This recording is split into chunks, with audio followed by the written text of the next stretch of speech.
Hello, wonderful people! Here we are, chapter 33. We're still in electric fields and voltage. We're going to talk about the Van de Graaff generator in section 7. So, a Van de Graaff generator creates a very large static charge. It stores the electrons on the surface of a large, hollow, so it's cheaper, of a large metal sphere. This allows for a static shock, much like what you get when you scuff your socks against the carpet, only this shock is much, much bigger. How big? It's big enough it can make all the hair on your head stand up straight. Oops, why aren't the arrows working?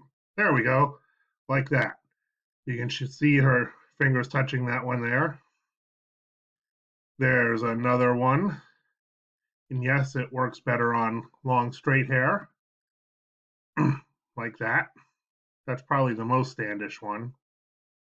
But it doesn't have to be long and straight. It can be kinky, nappy, and this is standing up, not straight up, but out and about. That's more straight up.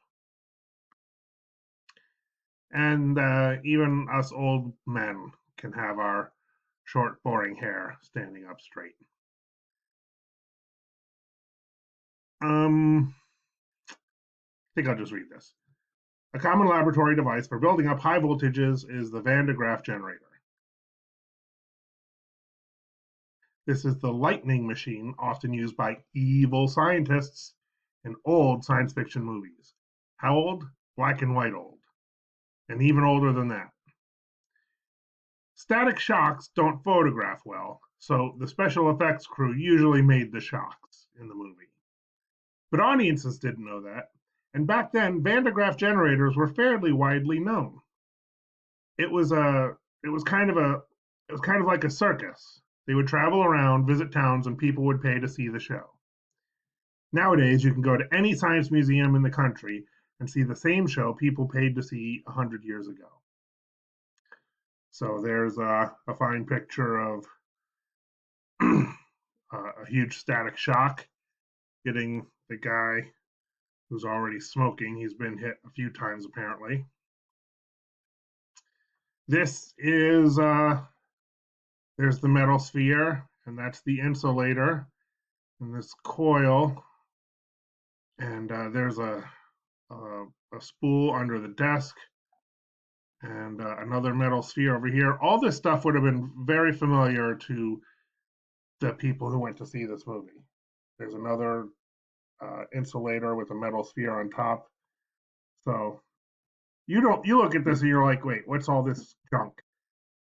But if you showed them, the people from the 19 around 50 who saw this movie, a bank of computers, they would be just like, what's all that junk? And you would understand, oh, it's a bunch of computers.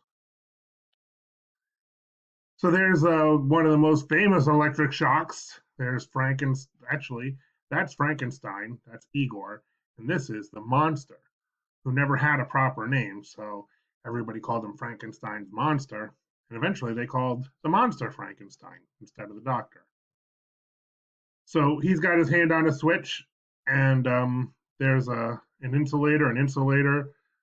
The metal conductors on top. Again, all this stuff would be familiar to people uh, from 70, 80 years ago. And there is the shock. Uh, there's an insulator coming down, and it comes out. The shock is coming across and into the Frankenstein's monster. And this guy's doing a fine acting job. Hand up. Oh, it's going to get me. I'm so afraid.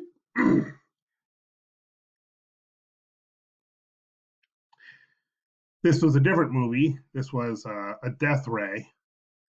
Although it looks like this looks like a person lying down in there, kind of like a Frankenstein scene. I don't know. I don't know the details of this. I know this is not Frankenstein. This was a death ray in a movie. So, oh, and there is a famous Hollywood special effects guy, Strickfaden. and he's got a Van de Graaff generator over there and huge shocks coming across that he's controlling. Okay, so if you are in class and you see my Van de Graaff generator, this is what it looks like. It's a cutaway drawing. So there's the metal sphere on top, and we cut it in half. And you see the big rubber band. It's like 3 inches wide, and like this is like 2.5 feet tall. Um, so let's how does this thing work? So here's a motor. It spins, and that motor drives this roller around. So that roller moves the rubber band up around that roller and back down. So the rubber band just goes around and around. See the arrows? This is going up, around, and down. Now, this rubber band is scuffing a piece of cloth right in here, and the cloth is giving giving electrons onto the rubber. Now, these metal points are connected to the body of the Van de Graaff generator, and it either gets plugged into the wall, so they're coming from the ground plug, or this can just be connected to the ground itself and then touches the desk, and that's connected to ground. So the scuffing right here produces the electrons that sit on the rubber, and the electrons go up. And now the electrons they want to get off the rubber because the rubber has a slightly positive charge. So as soon as they have a place to jump, they jump off. And this metal fork looking thing gives the electrons a place to go. Now this voltage right here is pretty low because most of the electrons go out onto the surface of the sphere. So that's how the electrons go up. They hop onto here and then out onto the surface. And on the surface of the sphere, they just build up and up and up and up and up.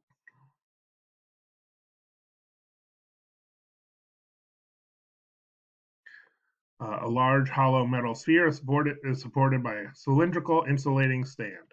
Yes, this blue here, that's a plastic, so it's an insulator. Electrons aren't going to come down the plastic and into the ground. A rubber belt inside the support stand moves past metal needles that are maintained at a high electric potential. A continuous supply of electrons is deposited on the belt through electric discharge by the points of the needles. The electrons are carried up into the hollow metal sphere. The electrons leak onto the metal points attached to the inner surface of the sphere, and because of mutual repulsion, the electrons move to the outer surface of the conducting sphere. This leaves the inside surface uncharged and able to receive more electrons. The process is continuous, and the charge builds up to a very high electric potential on the order of millions of volts. Yep. Now this is not my sphere, but it is the same brand. And once again, if you get somebody with long hair, and there are other tricks to make their hair stand up more. Some people have their hair stand up more than others, and there are tricks that you can do to make that more likely to stand up. In fact, I know for a fact that there's that boy, this guy, they're doing all the tricks. Oh, also look at, he's on a huge generator. So this is way bigger than the one we have in class. So his hair is standing up much better than most. Even this one is a little bigger than the one in most classrooms. And this one is also a little bigger than most classrooms. Anyway, what is the path of electrons that are used on the Van de Graaff generator? So that's going to be the homework question. You'll basically have to narrate this picture. Now, I wouldn't make you do this until after you got to see a Van de Graaff generator yourself. And, well, play with it because it's fun to touch it and make your hair stand up. And the shocks are scary, but not too scary. But COVID, we're going to be stuck without being able to play with this. So I guess that's the end of the lecture. Okay, thank you very much. Bye-bye.